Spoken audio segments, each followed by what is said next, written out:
오늘이 마침 5월 1일이에요.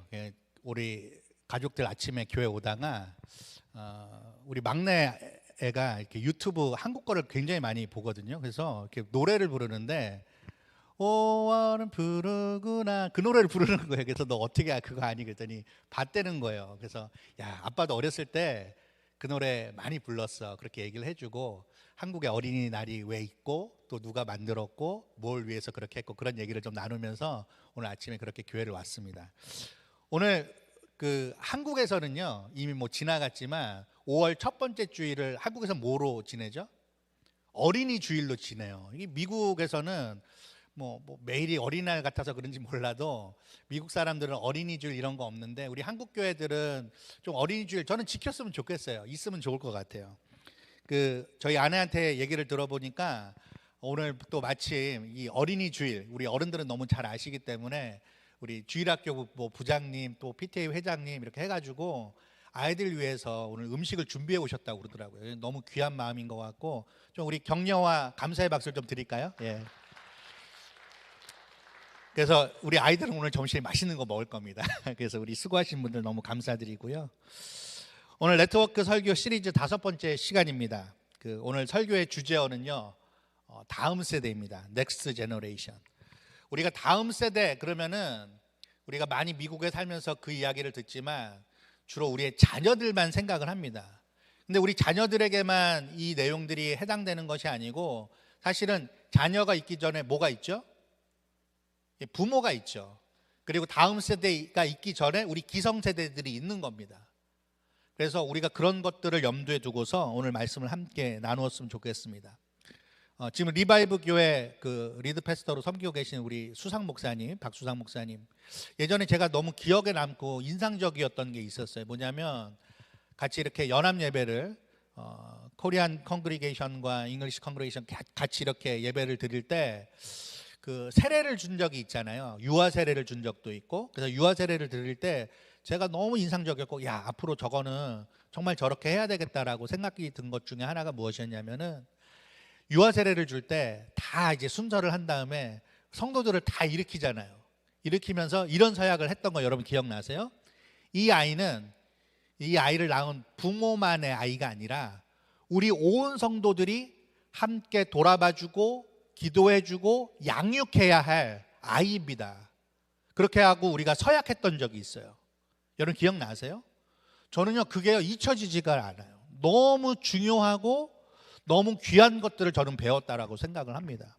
그래서 여러분 오늘 우리가 이 말씀을 함께 나눌 때 이 말씀이 자녀가 있는 그런 가정에만 해당되는 말씀이다라고 생각하지 마시고 내 자녀든 그리고 내가 이제 자녀가 다 장성해서 나는 이제 별로 관심이 없어 이렇게 생각하지 마시고 우리가 기성세대로서 그리고 우리 모두가 우리가 보다 나이가 어린 사람들 그런 사람들을 보면서 이들이 다음 세대구나 라는 것들을 생각하시면서 함께 이 말씀을 우리가 새겼으면 좋겠습니다. 여러분들에게 질문을 드릴게요. 여러분들은 자녀들 혹은 손주들 혹은 조카들도 좋습니다. 아니면 젊은 세대들과 이렇게 이야기를 나누실 때 여러분 하나님 얘기하세요? 예수님 얘기하십니까? 특별히 우리 자녀가 아직 어린 자녀가 있는 우리 가정들이 여기 꽤 있는데 아이들하고 일주일에 한두 번 정도 혹은 한 달에 한두 번이라도 하나님 얘기하세요? 예수님이 누구이신지 어떤 일을 하셨는지 얘기 나누십니까? 우리가 그리스도인인데 그리고 성경을 읽는데 하나님을 믿는다고 하면서 하나님 얘기를 안 한다? 그럼 뭔가 잘못된 거예요. 예수님 얘기를 안 한다? 이게 뭔가 잘못된 거예요.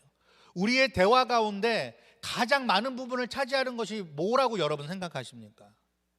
만약에 그러신 분이 없겠지만 만약에 하나님 얘기 별로 못 해봤는데 내가 예수님 얘기 우리 아들 딸하고 못 해봤는데 라고 하신다면 오늘 말씀에 더욱더 귀를 기울이시길 바랍니다.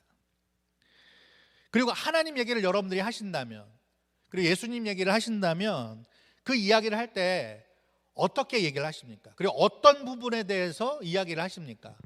저는 좀 궁금해요. 우리 부모님들의 이야기를 좀 듣고 싶어요. 우리 한국 성도들은요, 신앙적인 이야기를 할 때 보통 방법을 주로 이야기를 하는 것 같아요. 예, 그것도 중요합니다. 그리고 양적인 면, 그리고 횟수, 네, 그런 이야기들을 중요해요. 뭐 예배를 잘 드리는지, 큐티는 잘 하고 있는지, 그리고 성경은 얼마나 읽었는지, 기도는 하루에 몇 분 정도나 하는지, 그리고 전도한 사람이 얼마나 되는지, 그리고 모태신앙인지 아닌지, 세례를 언제 받았는지, 교회를 언제 처음 가봤는지, 이런 얘기들을 보통 신앙적인 얘기를 할 때 많이들 합니다. 뭐 방법, 횟수, 이런 것도 중요하긴 한데, 근데 그보다 더 중요한 게 있습니다. 우리가 정말로 신앙적 방법보다 더 중요한 게 있어요. 그게 뭘까요? 우리의 신앙의 대상이신 예수 그리스도를, 성령님을 얘기해야 된다는 거예요. 그거 없이 계속 방법에 대해서만 이야기한다면 그것은 진짜 신앙 이야기가 아닙니다. 그래서 우리의 신앙의 대상이 되시는 하나님, 우리 예수 그리스도에 대해서 우리가 다음 세대들과 그리고 우리의 자녀들과 얼마나 진중하게 깊이 있게 이야기하는지 우리가 다시 한번 좀 생각을 해보고, 오늘을 계기로 해서 우리의 자녀들과 다음 세대들에게 하나님에 대한 얘기를 좀 진중하게 할 수 있는 기회들을 많이 가지시길 바라겠습니다. 우리가 네트워크 시리즈 설교를 계속하고 있는데, 내가 정말에게는 여러분 잊지 않으시기를 주님의 이름으로 축복드립니다. 이게 너무나도 중요하다는 거예요. 자, 그러면 우리가 우리의 자녀들과 후손들에게 전해야 될 그 신앙, 대상이 중요하다고 말씀드렸습니다. 방법도 중요하지만 대상이 중요해요. 그 신앙의 대상이신 하나님은 과연 어떠한 분인가 우리가 함께 나누고자 합니다. 먼저 우리가 좀 전에 목사님께서 읽어주셨지만 우리가 나눠서 좀 읽어보겠습니다. 1절부터 3절까지 같이 한번 읽어볼까요? 시작. 이는 곧 너희의 하나님 여호와께서 너희에게 가르치라고 명령하신 명령과 규례와 법도라. 너희가 건너가서 차지해야 할 땅에서 행할 것이니 곧 너와 내 아들과 내 자손들이 평생에 내 하나님 여호와를 경외하며 내가 너희에게 명한 그 모든 규례와 명령을 지키게 하기 위한 것이며 또 내 나를 장구하게 하기 위한 것이라. 이스라엘아, 듣고 삼가 그것을 행하라. 그리하면 네가 복을 받고 내 조상들의 하나님 여호와께서 내게 허락하심 같이 적과 꿀이 흐르는 땅에서 내가 크게 번성하리라. 첫 번째 말씀드리고 싶은 우리의 신앙의 대상이 되시는 그 하나님, 뭐냐면 공의로우신 하나님이십니다. 한번 따라해 볼까요? 공의로우신 하나님. 네. 예, 여러분, 하나님의 공의, 이건 너무너무 중요합니다.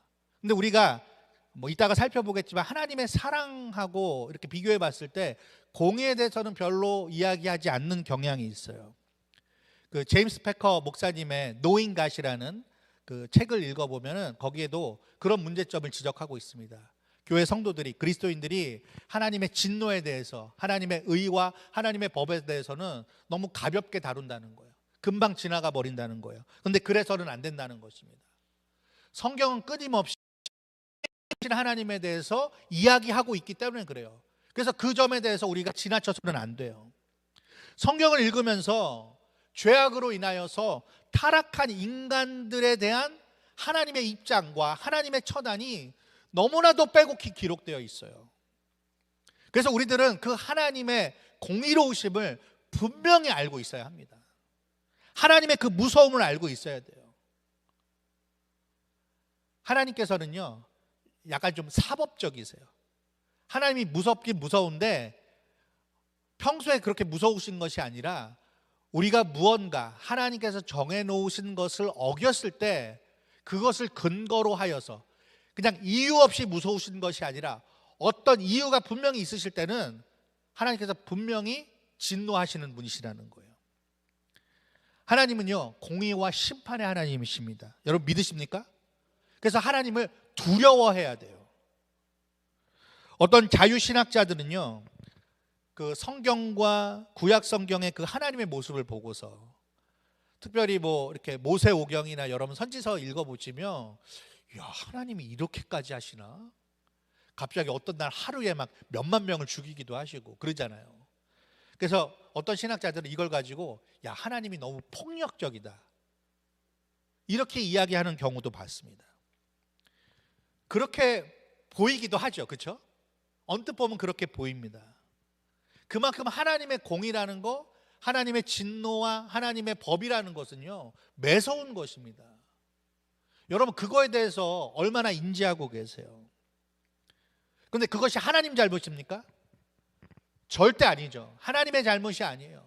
전적으로 그것에 대한 책임은 누구에게 있는 거예요? 우리 인간에게 있는 겁니다. 우리 인간에게 있어요.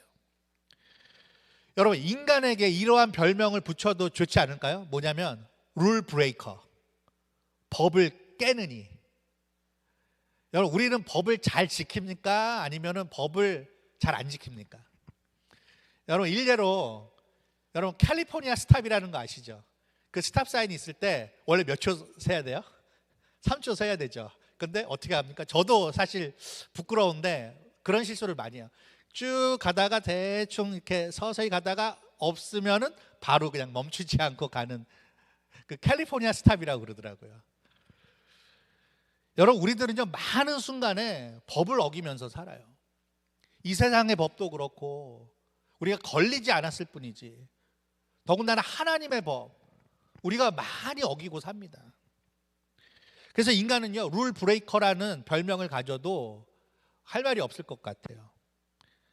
성경에 보면요, 인간은요, 언약을 파괴합니다. 첫 순간부터 그랬어요. 첫 인간부터 그랬어요. 야, 이거는 먹으면 안 돼.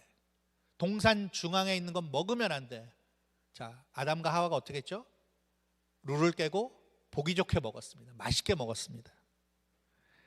모든 계명과 명령과 법도가 그것 때문에 생겨났어요. 하나님께서는 또다시 기회를 주셨습니다. 그런데 그 새롭게 또 주어진 그 명령과 법도와 규례, 인간들이 어떻게 했죠? 또 파괴합니다. 여러분, 인간에게 자율이 가능하다고 생각하세요? 어떻게 생각하세요? 만약에 불가능하다면, 만약이 아니죠. 불가능하죠. 불가능하다면 이 문제를 어떻게 다뤄야 될까요? 너무나도 어려운 문제인 것 같아요. 계속 봐줘도, 계속 기회를 줘도 늘 어기고 어기는 것이 우리 인간의 모습입니다. 죄인들의 특징이 뭐가 있냐면요, 어떤 룰이 주어지잖아요. 법이 주어지잖아요. 규칙을 주잖아요. 그럼 그거를 피해갈 수 있는 교묘한 방법을 생각해냅니다. 인간들은 그것을 지혜로운 줄 알아요. 그렇지만 그렇지 않다는 거예요. 하나님은요, 인간의 마음의 깊은 곳까지도 감찰하시는 하나님이세요. 우리를 지으셨기 때문에 우리의 의도를 아십니다. 우리는 겉으로는 지키는 것 같지만 우리 마음속에 그렇지 않다는 것을 우리를 지으신 하나님은 너무나도 잘 알고 계신다는 거예요. 하나님을 속일 수 없습니다. 또한 하나님께서 중요하게 생각하시는 것이 있어요. 우리 개인이 그 법도와 규례들을 잘 지켜야 되는 이유가 뭐냐면 공동체를 소중하게 여기시기 때문에 그래요. 하나님은 한 사람 한 사람도 소중히 여기십니다. 개인의 개성과 자유도 존중하세요. 그렇지만 그 개인의 개성과 자유를 가지고서 공동체를 무너뜨리려고 한다면 하나님 그것을 미워하신다는 것입니다. 싫어하십니다. 자, 두 번째로 하나님은 어떠한 분이신가? 4절 말씀 읽어보겠습니다. 시작. 이스라엘아 들으라. 우리 하나님 여호와는 오직 유일한 여호와이시니. 자, 두 번째, 하나님 어떤 분이신가? 따라해 보시죠. 유일하신 하나님. 네. 우리 여호와 하나님은요, 절대자이십니다. 자, 절대자라는 말은 하나밖에 없다는 거예요. 둘이 아니라는 거예요. 우리 하나님은 한 분이십니다. 뭐 천주교에서나 다른 데서는 하느님, 하늘님이라고 부르지만 우리는 하나님이라고 불러요. 이 개역 신앙에서 아주 중요한 신학이에요. 하나밖에 없는 분. 우리 하나님은요, 유일하신 창조주세요. 아무리 많은 세상에 창조의 신화가 있지만, 그리고 뭐 과학자들이 빅뱅의 이론을 얘기를 하지만 이 세상과 우주를 지으신 분은 오직 창조주 하나님밖에 없음을 믿으시길 바랍니다. 또한 구원과 영생을 주시는 유일한 분이세요. 오직 여호와 하나님밖에 없습니다. 다른 하나님은 없다고, 그래서 주와 같은 분이 없다고 성경에 많은 사람들이 고백을 하고 있어요. 우리 유일하신 하나님은요, 뭘 싫어하시냐면 우상숭배를 싫어하십니다. 다른 신들이 하나님과 나란히 있는 것을 극도로 싫어하세요. 그래서 우리들은 지금 이 세상에 팽배해 있는 다원주의를 배격해야 돼요. 다른 것으로도, 다른 신으로도 구원을 얻을 수 있다, 다른 길이 있다, 이것을 철저하게 우리는 배격해야 합니다. 왜냐? 하나님은 유일하신 하나님이시고 오직 하나님만이 우리의 구원이 되심을 성경이 내내 증거하고 있기 때문에 그렇습니다. 그것뿐만 아니라 우리가 하나님처럼 섬기는 것들이 이 세상에 너무 많아요. 리차드 포스터라는 그 기독교 작가가 있습니다. 그가 쓴 아주 유명한 책 중에 하나가 돈, 섹스, 권력이라는 책이에요. 거기에 보면은 이 돈과 섹스와 권력에 빠져들게 하는 그 세상의 풍조에 주의를 기울여야 된다라고 누누이 이야기를 하고 있습니다. 그리고 이 모든 것들 배경 가운데는 뭐가 있냐면 악한 영의 세력들이 있다는 거예요. 돈이나 성적인 것이나 권력을 가지고 우리 믿는 자들을 넘어뜨리길 원한다는 거예요. 유혹하는 그 힘이 너무너무나도 세다는 거예요. 우리가 돈이나 성적인 것이나 권력은요, 하나님이 우리들에게 우리가 선하게 사용하면 그것을 통해서 세상을 이롭게 할 수 있도록 주신 도구들입니다. 그러나 악한 영들은 이것들을 하여서, 이것들을 도구로 삼아서 우리 인간들을 넘어지게 만들고 하나님이 아닌 이것들을 도구가 아닌 목적으로 삼아서 신으로 섬기게 만든다는 거예요. 그것이 세상의 방법입니다. 세상의 가치예요. 그래서 우리들은요, 성경을 읽을 때 그리고 세상을 볼 때 올바른 관점을 가져야 됩니다. 그리고 세상과 인간에 대해서 우리가 비판적인 사고를 할 줄 알아야 돼요. 특별히 우리에게는 틀이 필요하다라고 그래요. 그래서 많은 신학자들이 동의하는 것 중에 하나가 기독교적인 세계관을 갖는 것이 너무나 중요하다라는 얘기를 합니다. 우리 교회가 세워지고 얼마 안 돼서 제가 우리 성도님들에게 성경적 세계관, 기독교적 세계관에 대해서 강의를 한 적이 있어요. 하나님이 이 세상을 창조하셨고, 근데 인간이 타락을 했지만 하나님께서는 아들 예수 그리스도를 통해서 이 세상을 구원하셨고 그리고 회복하시기를 원하신다는 거. 누가 우리들을 복되게 하고 무엇이 우리들을 행복으로 인도하는가? 돈이 아니라는 거예요. 세상의 권력이 아니라는 거예요. 성적인 쾌락이 아니라는 겁니다. 오직 우리들을 지으시고 우리들을 너무나도 잘 아시는 하나님만이, 유일하신 하나님만이 우리들을 구속과 회복의 길로 인도하실 수 있는 유일한 분이심을 믿으시길 바랍니다. 자, 세 번째, 우리 하나님 어떤 분이신지 5절 말씀 읽어보겠습니다. 시작. 너는 마음을 다하고 뜻을 다하고 힘을 다하여 내 하나님 여호와를 사랑하라. 자, 세 번째는요, 따라하시죠. 자비로우신 하나님. 네. 하나님은요, 이미 인간들을 조건 없이 공평하게 대해 오셨어요. 오랜 기간 동안. 그래서 방금 읽으셨던 이 5절의 9절은요, 하나님의 사랑에 대한 우리의 마땅한 반응에 대해서 말하는 거예요. 그러니까 우리가 하나님을 사랑하며 하나님이 우리들을 사랑해 주실 거야, 이게 아니라요, 사도 요한도 기록했듯이 먼저 하나님의 사랑이 있었어요. 그렇기 때문에 우리가 그것에 대한 마땅한 반응으로 어떻게 해야 돼요? 여호와를 내 몸과 정성과 뜻과 힘을 다하여, 목숨을 다하여 사랑해야 된다는 거예요. 그래서 이 구절을 잘 이해하셔야 됩니다. 여러분, 하나님의 사랑은 어떤 사랑이었습니까? 여러 가지 말로 표현할 수 있어요. 근데 하나님의 사랑은 저는 이렇게 표현하고 싶어요. 과분한 사랑이다. 우리가 도저히 감당할 수 없는 넘치는 사랑이라는 거예요. 이것은요, 믿음이 있거나 없거나 관계없습니다. 하나님을 믿지 않는다고 해도, 하나님을 거부하고 하나님 앞에 대적한다 해도 그 사람에게는 여전한 하나님의 사랑이 남아 있어요. 기본적으로 주어지는 사랑이 있다는 거예요. 왜요? 하나님께서는 이 세상을 창조하셨고 그 창조하신 사람들을 하나님께서는 책임지길 원하시거든요. 그래서 기본적인 것들은요, 하나님을 믿지 않아도, 하나님을 대적한다 할지라도 주십니다. 우리가 마시는 공기, 우리가 마시는 물, 이건 누구에게나 주세요. 성경에 보면은 이른 비와 늦은 비를 모두에게 주신다라고 기록되어 있습니다. 하나님께서 창조하실 때 인간을 맨 마지막 날에 창조하셨죠. 그 전에 인간들을 위해서 닷새 동안은 많은 것들을 위해 준비해 두셨다는 거예요. 얼마나 하나님의 그 섬세한 마음, 그것을 우리가 느낄 수 있잖아요. 여러분, 태양이 한 1분 정도만 사라진다라고 여러분 한번 상상해 보세요. 태양이 1분만 사라져도 이 지구가 어떻게 될까요? 우리가 어떻게 될까요? 일단 우리가 직관적으로 느낄 수 있는 거, 일단 추위가 있겠죠. 기온이 금방 떨어질 겁니다. 그리고 그 어두움과 추위, 우리가 상상하는 것 이상일 겁니다. 식물들이 광합성을 어떻게 할 것이며, 그 식물들을 먹는 그 동물들은 어떻게 할 것이며, 그리고 태양이 사라지잖아요. 공기가 도는 대류 현상이 없어집니다. 그럼 바람도 제대로 불지 않는 거예요. 저는 제일 중요한 것 중에 하나가, 태양이 사라지면 뭐가 사라지냐면, 태양이 그 지금 8개의 행성을 태양 주위를 8개의 행성이 이렇게 공전을 하고 있잖아요. 여기에 이제 인력이 작용한다고 하죠. 끌어당기는 힘.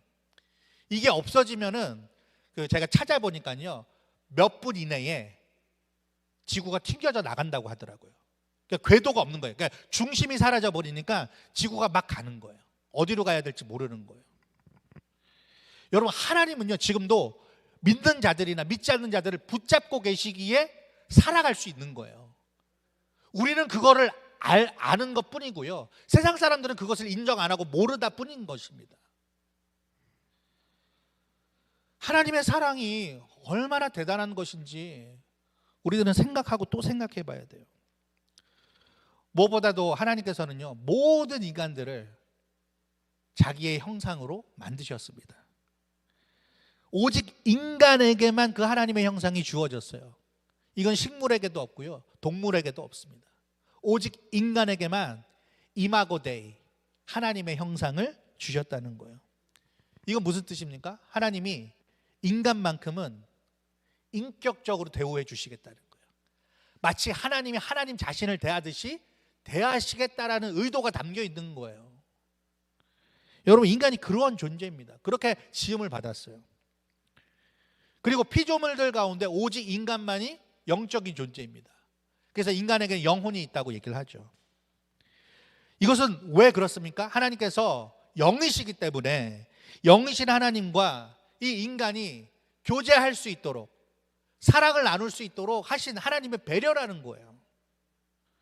여러분, 우리가 예배를 드립니다. 오늘 성찬까지 했어요. 여러분, 여기 왜 나오셨습니까?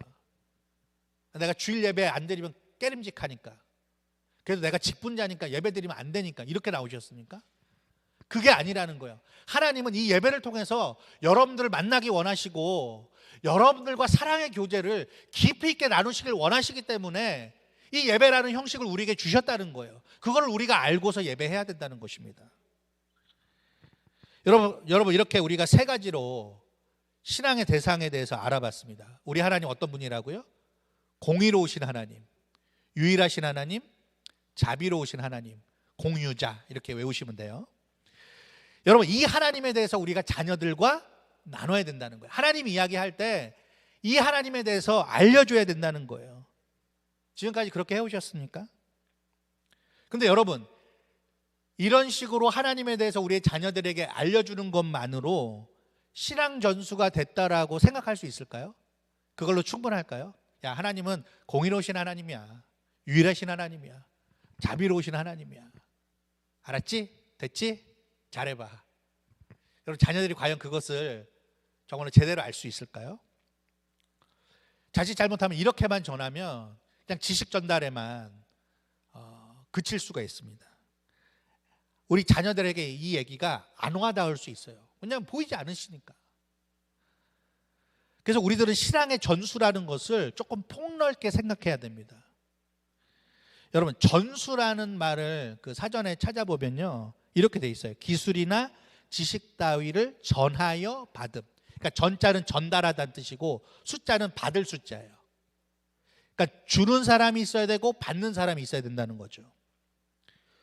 오늘 그 신명기 6장에 보시면요, 전수하라는 것이구나라는 것을 우리가 어렴풋이 알 수 있는 단어들이 많이 나와요. 1절에 보면은 가르친 것, 행하라. 3절에 보면 듣고 행하라. 4절에 들으라. 여러분 쉐마라는 말이 여기서 나온 거예요. 근데 6절에 보면 마음에 새겨라. 8절에 기호로 삼아라, 표로 삼아라. 9절에 기록하라. 이렇게 돼 있죠. 근데 여러분 7절이 참 중요해요. 우리 7절 같이 한번 읽어보겠습니다. 시작. 내 자녀에게 부지런히 가르치며 집에 앉았을 때든지 길을 갈 때든지 누워있을 때든지 일어날 때든지 이 말씀을 강론할 것이며.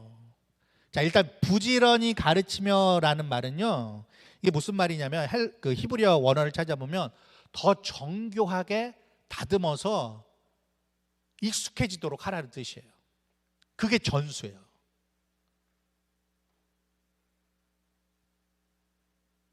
그냥 한번 툭 던져주고 네가 알아서 해, 이게 아니라 계속 끊임없이 그것에 대해서 잘 인지하고 있는지, 그 목적과 의도와 모든 것들을 잘 파악하고 있는지를 끊임없이 잘 봐줘야 된다는 거예요. 근데 저는요, 이 말씀을 강론할 것이며, 요거에 대해서 오늘 조금 더 충분히 설명을 드리고자 합니다. 이게 그 히브리어 원어를 보면은 이 말씀을 강론할 것이며 이렇게 좀 한국말로는 이렇게 복잡하게 늘어났는데 한 단어로 돼 있어요. 한 단어로. 오늘 히브리 단어 하나 배워가세요. 자, 저 따라해 보시죠. 다바르. 다바르라는 히브리 단어가 있습니다. 다바르, 말하라 이런 뜻이에요. 말하다 이런 뜻이거든요. 동사예요. 그 히브리어에 그 말하다라는 말이 여러 가지가 있어요. 우리 한국말에 말하다, 그다음에 이야기하다 뭐 이런 뜻이. 히브리어에 그 아마르가 있고 다바르가 있습니다. 아마르는 뭐냐면 정말 그냥 말하는 거예요. 말하는 거. 스피치 하는 겁니다. 톡하는 겁니다. 근데 이 다바르는 말하는 거는 똑같아요. 입으로 말하는 건 똑같은데 뭐가 다르냐면은, 이 아마르하고는 어떻게 다르냐면은 말을 하고서 이 말이 성취되는 것까지를 포함하는 거예요. 그러니까 예를 들면 이런 겁니다. 하나님께서 빛이 있으라 아마르 하셨어요. 말하셨어요. 자, 그런데 어떻게 됐습니까? 빛이 있잖아요. 하나님이 말씀하신 대로 빛이 생겼잖아요. 요 현상을 가리켜서 다바르라고 합니다. 자, 요 다바르라는 단어를 아주 구체적으로 설명해 주는 성경 구절이 마침 다행스럽게 있더라고요. 이사야서 55장 10절과 11절 같이 한번 읽어보겠습니다. 같이 읽어보겠습니다. 시작. 이는 비와 눈이 하늘로부터 내려서 그리로 되돌아가지 아니하고 땅을 적셔서 소출이 나게 하며 싹이 나게 하여 파종하는 자들에게는 종자를 주며 먹는 자에게는 양식을 줌과 같이 내 입에서 나가는 말도 이와 같이 헛되이 내게로 되돌아오지 아니하고 나의 기뻐하는 뜻을 이루며 내가 보낸 일에 형통함이니라. 여기 11절에 내 입에서 나가는 말 했을 때 그 말이 뭐예요? 다바르예요. 근데 여기 뭐라고 말씀하세요? 헛되이 내게 돌아오지 않는데요. 나의 기뻐하는 뜻을 이루신대요. 내가 보낸 일을 형통하게 하신대요. 그러니까 말이 나갔다가 그냥 허공에 떠서 사라지는 게 아니라 하나님의 입에서 나가는 그 말은 어떻게 되는 거예요? 그 말 그대로 성취된다는 거예요. 이루어진다는 거예요. 누구 뜻대로? 하나님의 뜻대로, 하나님의 계획과 의도대로 이루어지는 것. 그것이 다바르예요. 근데 그 말이 어디 쓰였어요? 신명기 6장 7절에 이 말씀을 강론할 것이요 하는 것. 그 말이 바로 그 다바르라는 단어라는 거예요. 여러분, 사람의 말은 공허합니다. 왜요? 이루어지지 않을 때가 많거든요. 말해놓고 실천을 안 합니다. 그러나 하나님의 말씀 다바르는 이루는 능력이 있다는 것입니다. 여러분 믿으십니까? 하나님께서 한번 선포하신 말씀은 반드시 하나님의 때에 하나님의 방법으로 성취된다는 거예요. 그래서 그 하나님의 다바르, 그 말씀을 기록한 것, 언약, 명령, 법도, 규례, 이 모든 것들은 우리 하나님의 백성들은 어떻게 해야 될까요? 하나님께서 그것을 우리를 통하여서 이루실 것을 믿고서 실천해야 된다는 거예요. 행해야 된다는 거예요. 때문에 신명기 6장 7절에 이 강론하다라는 말은요, 말만 앞세우는 잔소리가 아니라 우리의 자녀들에게 너 이렇게 해야 돼, 너 하나님 이렇게 알아야 돼, 이게 아니라 우리 기성세대들이, 부모들이 행동과 성취의 모범을 보이는 것까지 포함하는 개념입니다. 여러분 동의하시면 아멘 하세요. 예. 저도 옛날에 이거 몰랐어요. 이 말씀을 강론할 것이며 이렇게 돼 있으니까 아 그래, 십계명이 뭔지 알려주고, 하나님이 뭘 좋아하시고 뭘 싫어하시고, 하나님은 공의로우시고 유일하시고 뭐 자비로우시고 요런 거 그냥 잘 설명해 줘. 왜냐면 강론이라고 쓰여졌으니까 저도 그렇게 이해를 했어요. 근데 요번에 설교를 준비하면서 이 단어를 찾아보고 의미를 파악해 보니까 아 그게 아니었구나. 내가 이 방법대로만 내가 자녀들에게 이렇게 해온 건 아닌가라는 후회가 들더라고요. 우리가 그 얘기는 잘하잖아요. 너 예배 드려야 돼. 너 주일 빠지면 안 돼. 너 성경 읽어야 돼. 예, 물론 그거 해야 돼요. 그거 중요합니다. 그런데 뭘 해야 된다는 거예요? 우리 부모들이 그 말씀이 진짜로 우리 자녀들에게, 다음 세대들에게 새겨질 수 있도록 우리 부모들이 먼저 보여줘야 된다는 거예요. 말뿐이 아니라 그것을 내 안에서 소화시켜서 내가 행하는 것, 성취하는 그 모습을 통해서 우리 자녀들이 보고 배울 수 있도록 해야 된다는 것입니다. 그래서 옛날 어른들이 그런 말을 그래서 하셨던 것 같아요. 그 원리를 아셨던 것 같아요. 사람은 뭐 글로 배우는 게 아니라 보고 배운다. 예, 보고 배우는 게 너무 중요해요. 근데 우리 자녀들을 보면요, 정말 보고 배우는 것 같아요. 제가 요즘에 시간 날 때마다 이렇게 유튜브로 보는 것들이 좀 있어요. 여러분들도 아마 보실 거예요. 한국에 4대 좋은 선생님이 있대요. 요즘에 오은영 박사님. 저도 이제 아내가 보는 거 따라 보다가 저도 좀 팬이 됐어요. 야, 이거 정말 중요한데 내가 몰랐구나. 특히 이제 자녀들에 대한 거, 상처에 대한 거. 그리고 제가 최근에 옛날에 벌써 다 종영이 됐는데 골목 식당, 그걸 제가 최근에 좀 봤어요. 근데 야, 이분이 대단한 분이더라고요. 정말로 몸소 자기가 다 이렇게 해가지고 그걸 습득할 수 있도록 알려주더라고요. 여러분들 집에서 이제 강아지 키우시는 분들은 강영욱 씨, 야, 그분도 정말 대단하더라고요. 나이가 저보다 한 9살 정도 어린 분인데, 야, 이분 정말 존경스럽더라고요. 그리고 의사 중에는 이국종 교수. 각 분야별로 그런 좋은 선생님들이, 모범적인 분들이 한국에 있는 게 참 다행인 것 같다라는 생각이 듭니다. 이분들은요, 그냥 말로서만 안 하더라고요. 보고 배울 수 있도록 하더라고요. 여러분, 그렇다면 우리의 자녀들, 우리의 다음 세대가 우리 부모, 우리 기성세대를 통해서 보고 배우도록 하려면, 그런 보고 배울 수 있는 기독교 신앙이라는 건 과연 뭘까? 첫 번째로요, 공의로우신 하나님에 관한 전수는 이렇게 해야 되지 않는가. 저도 이제 다는 못하지만 몇몇 가지만 여러분들과 좀 나누려고 합니다. 자녀들을 기르는 부모님들의 어려움이 뭡니까? 저도 자녀들을 이렇게 길러보니까 제일 어려운 것 중에 하나가 룰을 정하는 거예요. 룰을 정해도요, 잘 안 지켜져요. 아이들이 잘 안 지킵니다. 그리고 저도 생각을 해보니까, 왜 안 지키라 생각을 해보니까 애들도 문제지만 이제 부모인 제가, 아빠인 저가 룰이 왔다 갔다 해요. 이렇게도 했다가 저렇게도 했다가 일관적이지가 않더라고요. 여러분, 그럼에도 불구하고 우리들은 우리 자녀들에게 룰을 알려줘야 돼요. 세상을 살아가는 규칙, 그리고 하나님의 자녀로 살아가는 그 법도를 알려줘야 됩니다. 특별히 저는 이 말씀이 중요하다고 생각해요. 자, 마태복음 7장 12절 같이 읽어볼까요? 마태복음 7장 12절 시작. 그러므로 무엇이든지 남에게 대접을 받고자 하는 대로 너희도 남을 대접하라. 이것이 율법이요 선지자니라. 우리 둘째랑 셋째가 나온, 지금 뭐 막내는 다니고 있지만 초등학교에 가면요, 건물 한쪽 벽에 이 말씀이 써 있더라고요. 그래서 이 말씀을요, 사람들이 뭐라고 부르냐면 황금률이라고 불러요. 너무 중요한, 살아가는 데 있어서 너무 중요한 법칙이라는 거예요. 무엇이든지 남에게 대접을 받고자 하는 대로 먼저 너희도 남을 대접해야 된다. 이거 너무나도 중요한 룰이라는 거예요. 여러분, 이거 안 될 때 사람과 사람 사이에도, 부부 사이에도, 친구 사이에도 마음 상하잖아요. 근데 자녀들에게도 이걸 가르쳐야 된다는 거예요. 여러분, 부모가 이 일을 먼저 모범을 보여야만 아이들도 그제서야 룰을 지키고 약속을 지키는 아이들이 될 수 있어요. 여러분, 애들이 바보가 아닙니다. 부모가 보고 있어요. 부모는 나한테 얘기한 대로 부모는 법을 잘 지키고 있나, 규칙을 잘 지키고 있나. 여러분, 오늘 당장 집에 가서요, 자녀들이 있으신 분들은 야, 혹시 엄마가 아빠가 너한테 룰을 정해놓고 엄마 아빠는 정작 못 지킨 건 없는지 좀 얘기해 줄래? 한번 물어보세요. 분명히 있을걸요. 애들이 엄마 아빠가 무서우니까 얘기를 못할 뿐이지 있을 거예요.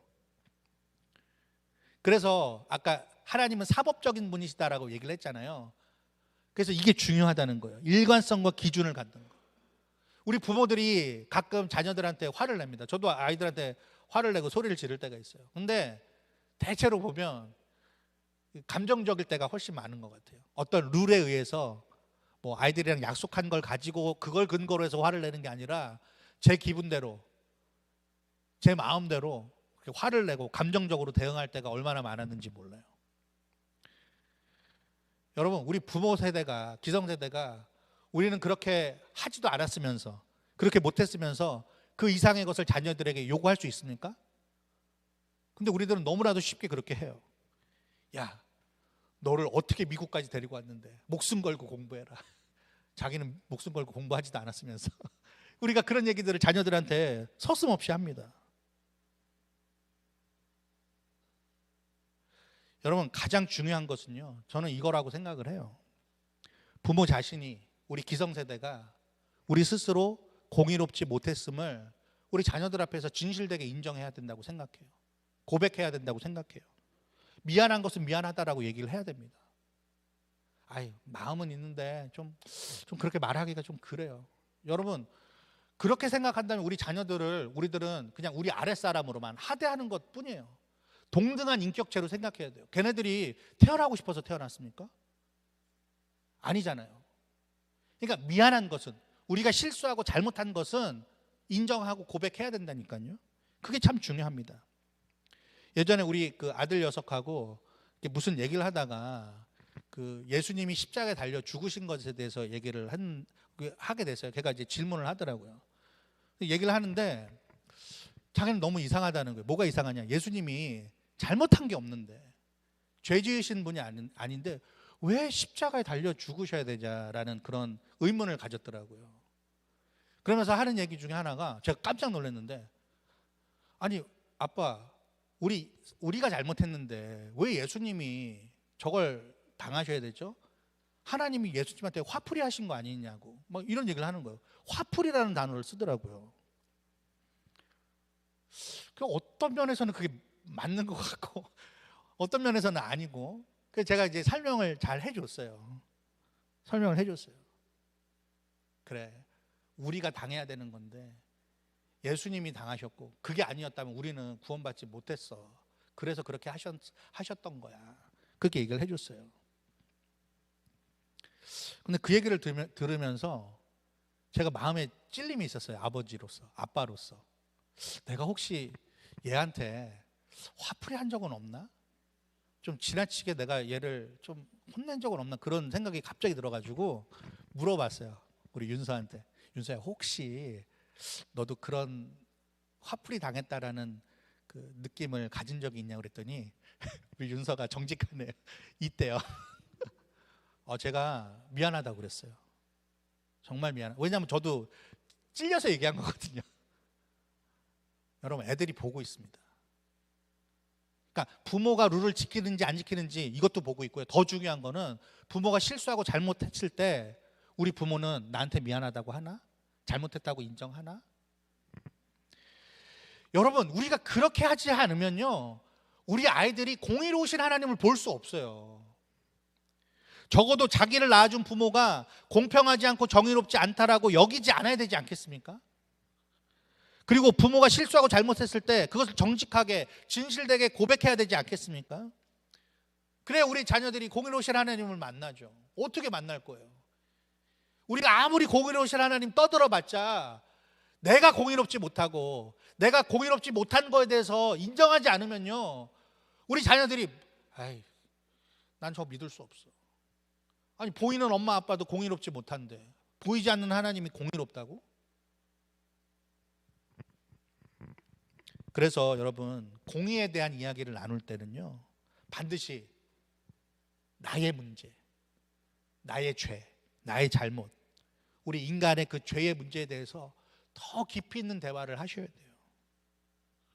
여러분, 아주 나이 많고 큰 어른인데 우리 자녀들한테 아빠, 엄마가 큰 어른이잖아요. 근데 그 엄마 아빠가, 커 보이는 엄마 아빠가 자기 잘못을 인정하고 고백하면요, 그 어른이 더 크게 느껴지지 않겠어요? 존경스럽지 않겠어요? 자, 두 번째, 유일하신 하나님에 관한 전수를 어떻게 해야 되는가? 오직 하나님만으로 만족하는 삶과 신앙을 우리 부모가, 기성세대들이 솔선수범해야 합니다. 성경에 보면은 좋은 예가 있더라고요. 뭐냐면, 여러분 이 말씀 잘 아시죠? 다윗이 시편 23편에 1절에 이렇게 고백합니다. 여호와는 나의 목자시니 내게 부족함이 없으리로다. 여러분 믿으십니까? 여러분에게도 하나님이 그런 하나님이세요? 내게 부족함이 없다. 제가 이렇게 물어볼게요. 나는 부족함이 많다. 하나님 있는데도 손 들어보세요. 감이 없으시죠? 우리가 물론 인간적으로 부족함을 느낄 때가 있죠. 불행할 때가 있죠. 그렇지만 하나님을 생각하면 이 부족함이 없다라고 고백한 다윗의 고백이 사실 저와 여러분들의 고백일 수밖에 없어요. 그런데 이 다윗의 여러 아들 중에 하나였던 솔로몬이 전도서에 이렇게 고백을 합니다. 솔로몬이 나쁜 일도 많이 했지만 또 이런 고백을 했습니다. 전도서 5장 10절에 은을 사랑하는 자는 은으로 만족하지 못하고 풍요를 사랑하는 자는 소득으로 만족하지 아니하나니 이것도 헛되도다. 그러니까 은과 풍요를 그 누구보다도 많이 누렸던 다윗의 아들 솔로몬은요, 결국에는 알았던 것 같아요. 아, 이게 나를 만족시켜주지 못하는구나. 하나님밖에 없구나. 여러분 평소에 그 자녀들이 있으신 분은 자녀들에게 어떤 콘텐츠를 좀 보여주십니까? 저도 집에서 이게 아이들이 뭘 보는지 이렇게 관심이 많거든요. 이제 아이들의 그 디바이스들이 있잖아요. 뭐 아이패드가 있든 뭐 아이폰이 있든. 근데 이런 것들을 보여줄 때도 좀 생각을 해야 될 것 같아요, 우리 부모들이. 그러니까 하나님에 대해서 얘네들이 흐트러지지 않고 그 보여지는 것을 따라서 그것을 자기도 모르게, 우리 아이들이 뭐 우상숭배 이런 말 잘 모르잖아요. 근데 자기도 모르게 그게 없으면 만족하지 못하고 그래서 그것을 꼭 가져야 되고, 이런 생각들이 들까 참 겁날 때가 있어요. 그래서 부모가 가치관과 태도를 올바르게 갖는 게 너무 중요합니다. 그래서 저는 자녀들이 뭘 보고 있는가, 뭘 보여줘야 되는가, 그것도 관심을 가져야 되는데요, 저는 여기 계시는 분들 모두가, 저를 포함해서 우리가 뭘 보고 무엇을 생각하는가, 이게 참 중요한 것 같아요. 여러분들 뭘 보십니까? 평소에 뭘 들으세요? 뭘 중요하게 생각하십니까? 혹시 유일하신 하나님이라고 우리가 찬양하고 고백은 하지만 그 자리에, 혹은 그거보다 높은 자리에 헛된 것들을, 영원히 사모하지 못할 것들을 혹시 올려두고 나도 모르는 사이에 자녀들도 그걸 바라보게끔 하는 실수를 범하고 계시지 않으십니까? 여러분, 부모들이 자녀들하고 이렇게 대화를 할 때, 저도 이제 학부모다 보니까 뭐 돈에 대해서 이렇게 얘기할 때도 있어요. 그리고 학업에 대해서 얘기할 때 있어요. 그리고 세상에서 성공적인 삶에 대해서 얘기할 때가 있어요. 근데 우리가 그것을 전혀 얘기하지 말자는 게 아니에요. 우리가 지혜롭게 그리고 성경적으로 얘기를 해야 돼요. 왜냐하면 그거 없이 살 수 있는 사람은 없거든요. 근데 자칫 잘못하면 우리의 자녀들이 하나님이 아닌 다른 것들을 하나님 삼아 살아갈 수 있는 그런 세상에 살고 있다는 거, 여러분 그 경각심을 갖고 계십니까? 그 모든 것들은 하나님을 위한, 하나님의 영광을 위한 일이어야 되는데, 하나님을 제쳐놓고 돈이 목적이 돼요. 공부가 목적이 돼요. 성공이 목적이 돼요. 우리 자녀들이 살 수 있는 그런 위험에 쉽게 빠질 수 있는 세상을 우리가 살고 있어요. 여러분, 그래서 아이들이 뭘 보는지 정말 잘 살펴보셔야 돼요. 그래서 우리들은요, 끊임없이 우리 자녀들에게 비전을 말해야 됩니다. 하나님의 나라를 이야기를 해야 돼요. 오직 하나님 한 분만으로 살아가는 그 인생이 얼마나 소중한 것인지를 여러분들이 체득한 것들을 이야기해 주셔야 돼요. 보여주셔야 돼요. 여러분, 우리 자녀들이 세상에서 썩어 없어질 것으로 만족하길 원하세요? 아니잖아요. 여러분, 우리 자녀들이 어떤 자녀 돼야 되겠습니까?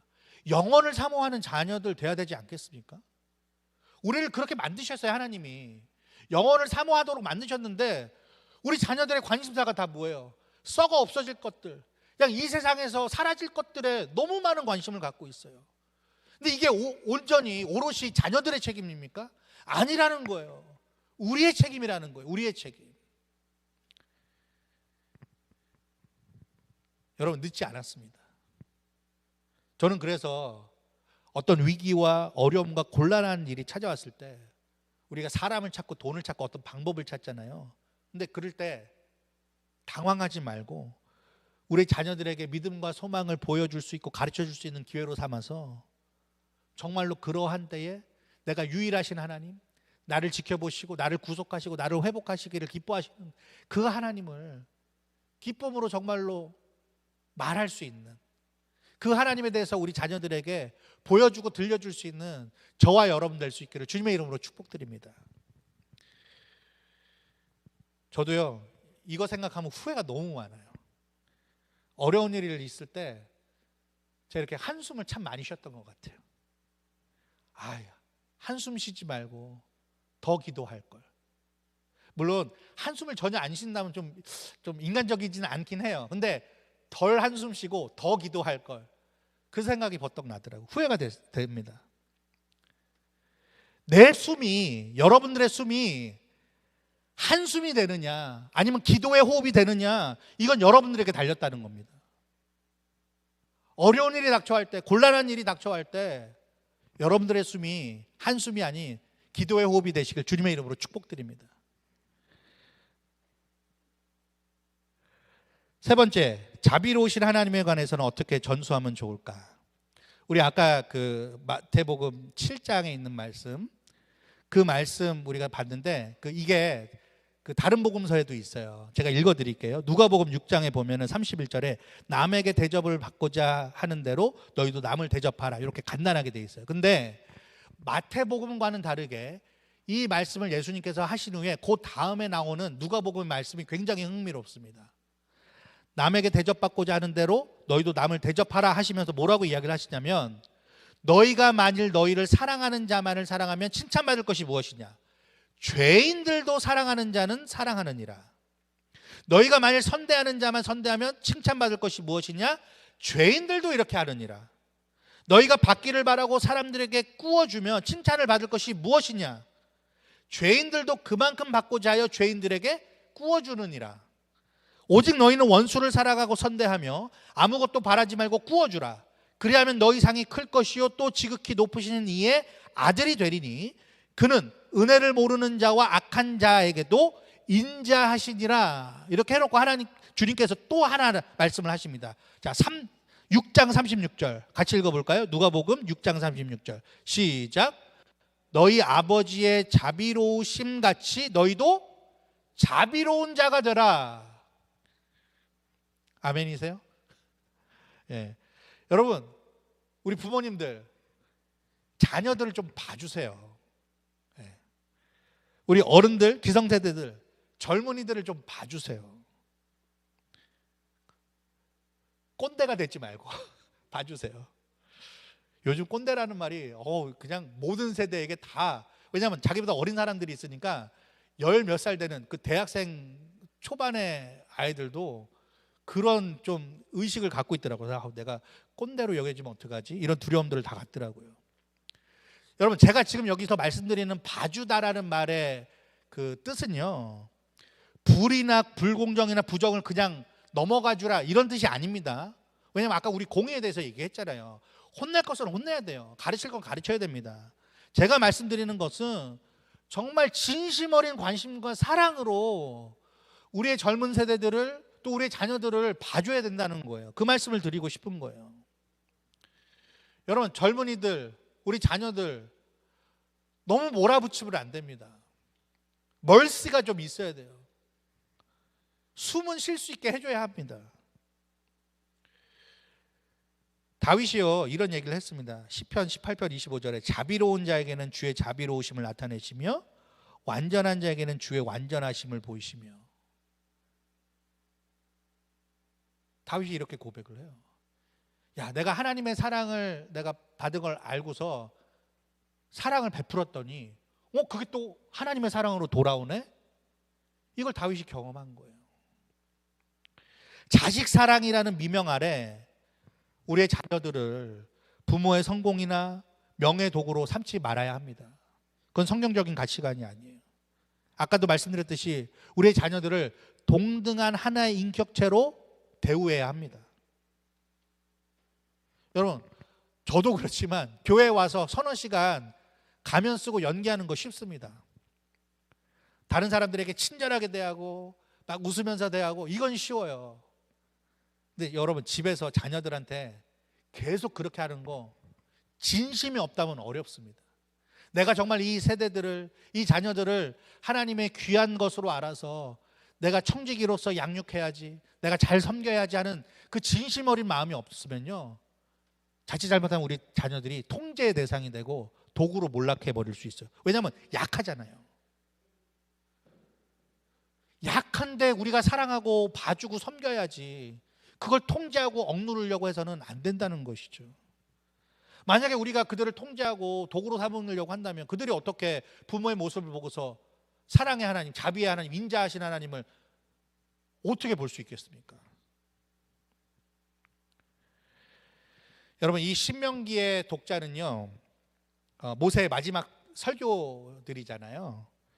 여호수아, 갈렙, 그리고 출애굽한 그 2세, 3세들이 이 신명기의 독자들이었습니다.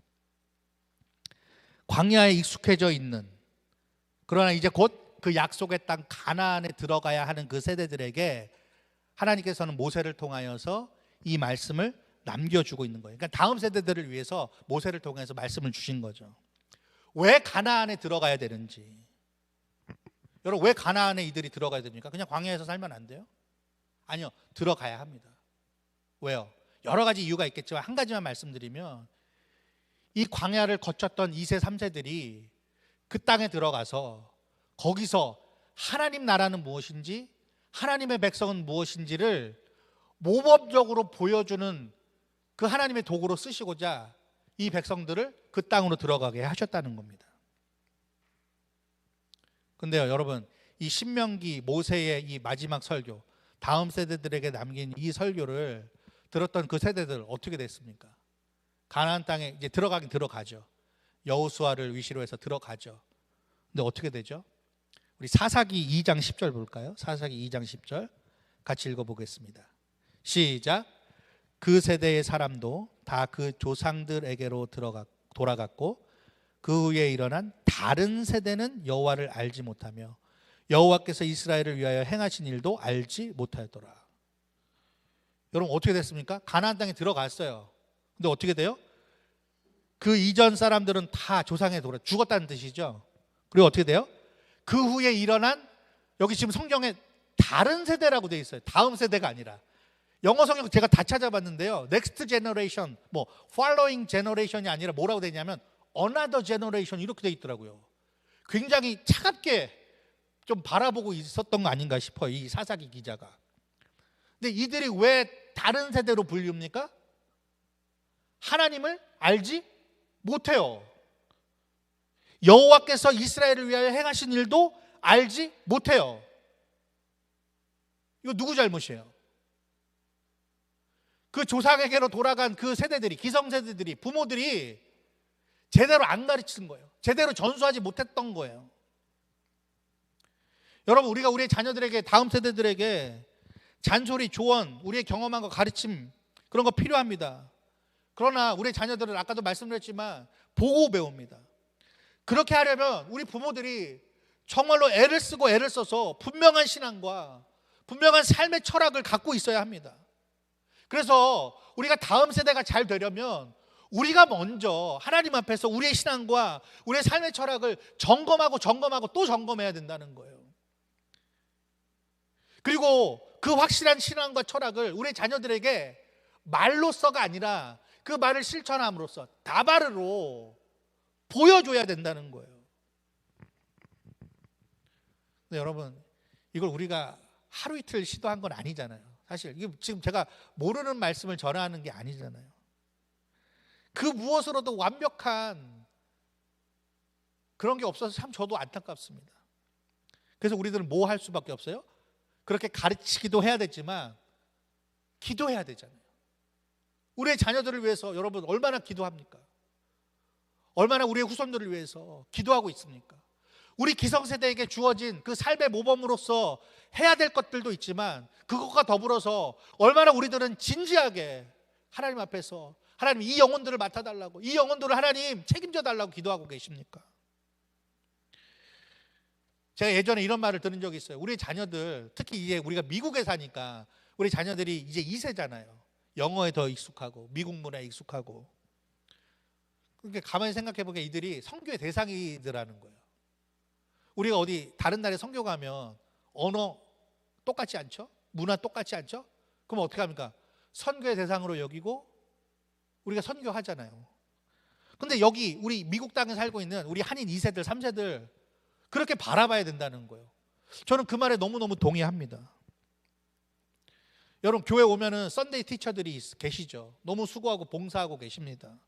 근데 윅데이는 어떻게 하실 거예요? 윅데이 티처는 누굽니까? 학교 선생님이요? 그걸로 됩니까? 아니에요. 우리 부모들이 윅데이에는 티처가 돼줘야 돼요. 그래서 우리가 부모가 너무너무 중요하다는 거예요. 말씀을 맺겠습니다. 신앙의 전수라는 것은 우리가 믿어왔던 좋은 방법들을 알려주는 데 그치는 것이 아닙니다. 성경 읽기, 큐티하기, 기도하기, 예배 참석하고 교회 사회 열심히 하고 선교하고 이웃들을 위해서 봉사하고 도박, 술, 담배 이런 중독될 만한 것에 우리가 마음 쓰지 않고 좋은 말을 쓰고 우리의 어떤 물질을 다른 사람들한테 나눠주고 이것도 중요하지만 여기서 그치면 안 된다는 거예요. 진정한 신앙의 전수는 우리의 신앙과 믿음의 대상이신 유일하신 그 하나님, 그 하나님을 전하고 그 하나님을 믿는 자로서 우리 기성세대들이, 부모들이 삶으로서 보여주고 가르치는 것, 그게 중요한 것이라는 겁니다. 그 결과 우리의 자녀들이 하나님을 모르는 그 사사기에서 기록된 다른 세대가 되지 않고 하나님과 굳건히 연결된 네트워크되는 그러한 다음 세대가 되는 것, 그것을 저와 여러분들이 바라고 소원하고 기도해야 된다는 것입니다.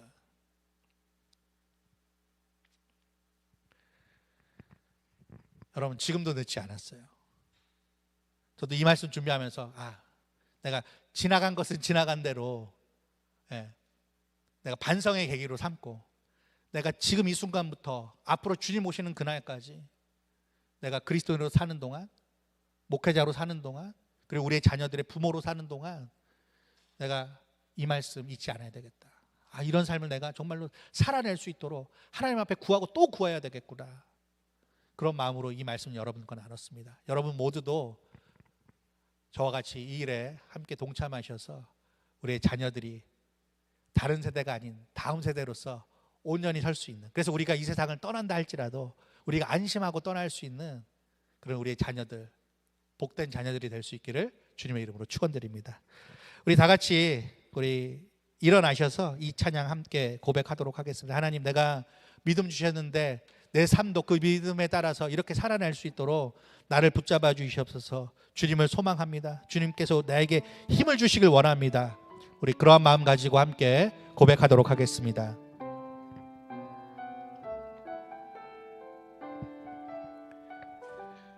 믿음과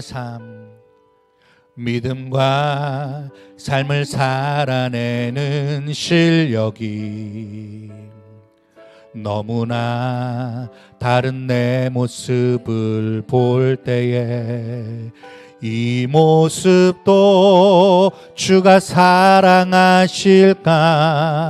자신 없는 내 모습 그저 주님 앞에 있네. 나 같은 자도 사랑하여 주시고 한 번도 나를 떠나지 않으셨네. 아픔 속에 주를 작게 여긴 날 꾸짖지 않으시고 내 손 잡아주시네. 오직 주님 안에, 오직 주님 안에 두려움 없네. 고난을 통해 날 만드심을 믿네. 주님만이 내 모든 것 되시네. 주의 강한 손 날 붙드시네. 오직 주님 안에 소망 있네. 내 삶을 통해 영광 받으신 주님, 주님만이 내 모든 것 되시네. 주의 선하심 나 노래하. 오직 주님 안에, 오직 주님 안에 두려움 없네. 고난을 통해 날 만드심을 믿네. 주님만이 내 모든 것 되시네. 주의 강한 손 날 붙드시네. 오직 주님 안에 소망 있네. 내 삶을 통해 영광 받으신 주님, 주님만이 내 모든 것 되시네. 주의 선하심 나 노래하네. 우리 시간이 좀 갔지만요, 말씀을 생각하면서 우리 잠시 한 1분 정도 기도했으면 좋겠어요. 주님, 나를 붙들어 주시옵소서. 내가 주님께 붙들린 신마 되어서 내가 정말 주님을 온전히 알아 그것을 나의 행복으로 누릴 뿐만 아니라 우리의 자녀들, 정말 세상 속에서 참 그냥 놓아두면 걱정되는 우리의 자녀들이 하나님을 볼 수 있도록 내가 인도하고 보여주는 대로, 가르쳐주는 대로 그들이 정말로 살아계신 하나님과 남은 생을 행복하게 지낼 수 있도록 우리의 자녀들을 붙잡아 주시는 일에 나를 사용하여 주시옵소서. 우리를 사용하여 주시옵소서. 주님 앞에 간절히 우리가 구하면서 기도하도록 하겠습니다. 기도하시겠습니다. 사랑과 은혜가 많으신 아버지 하나님, 이 시간 주님 앞에 기도합니다. 나의 부족함과 연약함에도 불구하고 하나님께서는 나를 통하여서 우리의 다음 세대들을 세우시는 것을 믿고 다시 한번 생각해 봅니다. 하나님, 나를 복되게 해주시사 그것을 통하여서 우리의 다음 세대들이 이 세상의 풍조와 죄악에 물들지 아니하고 살아계시는 하나님, 유일하신 하나님, 공의로우신 하나님, 자비로우신 하나님을 만나며 동행하는 우리의 하나님 다음 세대들이 될 수 있도록 우리의 자녀들을 주님께 부탁드려오니 주여 함께하여 주시옵소서. 그 일을 위해서 내가 더욱더 주님 앞에 마음을 새롭게 하고 믿음으로써 우리에게 주신 삶을 살아내길 원합니다. 믿음으로써 사는 삶을 우리의 자녀들이 보고 그것을 보고 배우게 하시고 그것을 가지고서 살아계신 하나님과 동행하며 정말로 세상에 알 수 없는 그 진리를 누리고서 살아갈 수 우리의 자녀들이 될 수 있도록 주께서 함께하여 주시옵시길 원합니다. 주님 도와 주시옵소서. 지금은 우리 구주 예수 그리스도의 은혜와 하나님의 크신 사랑과 성령의 교통하심이